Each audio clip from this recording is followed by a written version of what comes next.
Hello guys, welcome to Bicules. Human reproduction की series में आज ये थर्ड लेक्चर है।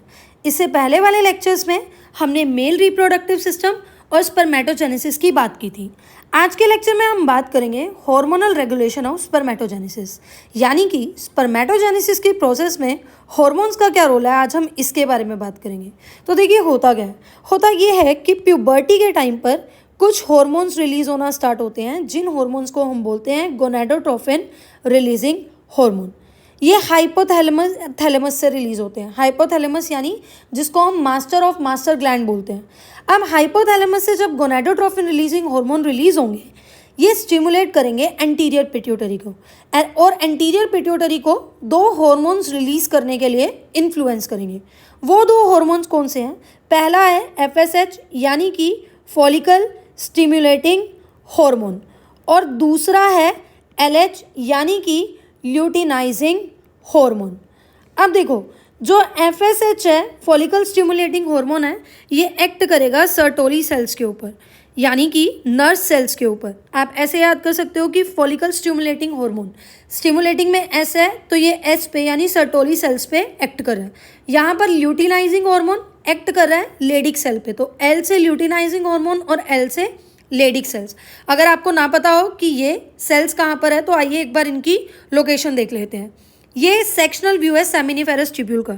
देखिए यहाँ पर हमें इमेच्योर जर्म सेल यानी कि स्पर्मेटोगोनिया दिख रहे हैं, जो कि स्पर्मेटोजेनेसिस के प्रोसेस के बाद डेवलप हो जाएंगे और टेल के साथ सेल्स बना देंगे कुछ, जिनको हम स्पर्मेटोजोआ यानी कि स्पर्म्स बोलते हैं। ठीक है, यहाँ पर सर्टोली सेल्स भी दिख रहे हैं, जिनमें ये स्पर्म्स के हेड एम्बेडेड रहेंगे। और ये जो एक्स्ट्रा स्पेसीज हैं यानी कि इंटरस्टिशियल स्पेसीज हैं, यहाँ पर कुछ सेल्स मिलेंगे जिनको हम इंटरस्टिशियल सेल्स यानी कि लेडिक सेल्स भी बोल रहे हैं।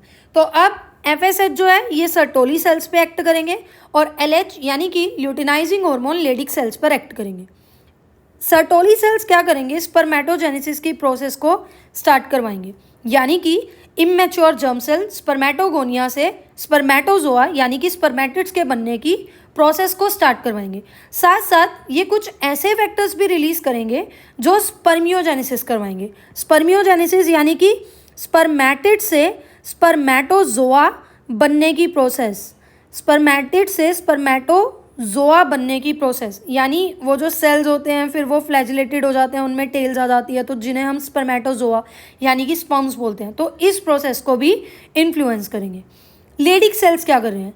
लेडिक सेल्स हार्मोन रिलीज कर रहे हैं, जिन हार्मोन को हम बोलते हैं टेस्टोस्टेरोन या फिर एंड्रोजन। अब ये एंड्रोजन स्पर्मेटोजेनेसिस करवाने में भी हेल्प कर रहे हैं, यानी कि एफएसएच और एलएच मिलकर स्पर्मेटोजेनेसिस का प्रोसेस पूरा करवा रहे हैं। साथ ही साथ ये एंड्रोजन रिस्पॉन्सिबल हैं मेल्स में सेकेंडरी सेक्सुअल कैरेक्टर्स को मेंटेन करने के लिए या फिर इन्फ्लुएंस करने के लिए। सो दिस वाज ऑल अबाउट कि स्पर्मेटोजेनेसिस में हार्मोन कैसे रेगुलेट करेंगे। अब देखो, यहाँ पर बात ख़त्म नहीं होती है।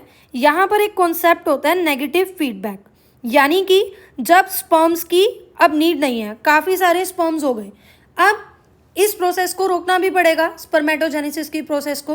तो ये जो सर्टोली सेल्स हैं ये एक हार्मोन रिलीज करते हैं, जिन हार्मोन्स को हम बोलते हैं इनिबिन। ये इनिबिन क्या करेंगे?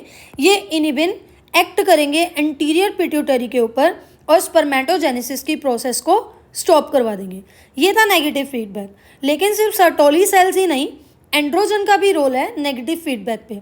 एंड्रोजन एंटीरियर पिट्यूटरी को भी नेगेटिव फीडबैक भेज सकते हैं और साथ साथ हाइपोथैलेमस को भी नेगेटिव फीडबैक भेज सकते हैं, जिससे स्पर्मेटोजेनेसिस का प्रोसेस रुक जाएगा।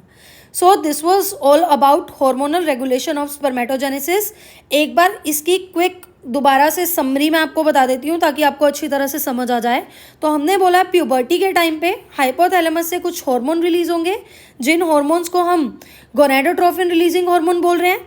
ये हार्मोन स्टिमुलेट करेंगे एंटीरियर पिट्यूटरी को।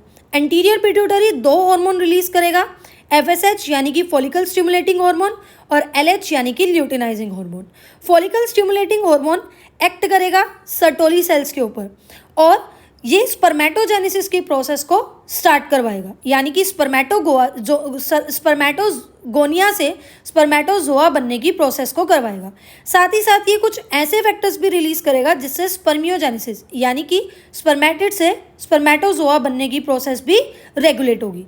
लेडिक सेल्स पर एक्ट करेगा ल्यूटिनाइजिंग हार्मोन, यानी जो दूसरा हार्मोन है ल्यूटिनाइजिंग हार्मोन, ये एक्ट करेगा लेडिक सेल्स के ऊपर और रिलीज करवाएगा एंड्रोजन यानी कि टेस्टोस्टेरोन।